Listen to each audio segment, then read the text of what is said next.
Hey Lee, this is David Olkowetsky with Artisan Revere. Thank you so much for your order. My team and I appreciate it.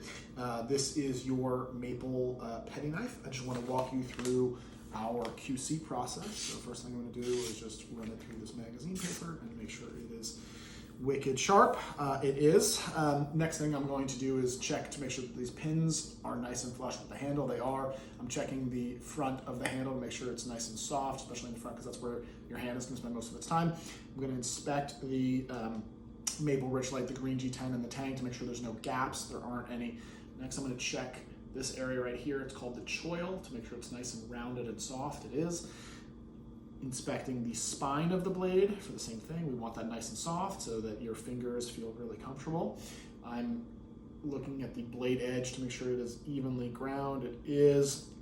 And I'm just going to run it through my fingernail just to make sure that it's really nice and toothy. That's how we like it. This is your knife. Just a couple other quick pointers.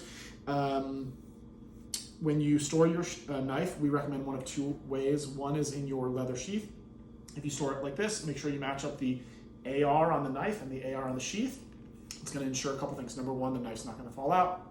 Number two, the bottom of the leather sheath has an extra piece of leather there called a leather welt, and that's going to prevent you from cutting through. You can fit this in upside down, but the top of the sheath has no welt and it'll be nice and loose, so make sure you don't store it that way. The other way you can store your knife is on a magnetic block, so you just pop it on like this and then rotate it, and then just take it off, edge off first, like that. So again, spine first, rotate, and to take it off, edge off, spine off. In your knife box, there is going to be a little black booklet.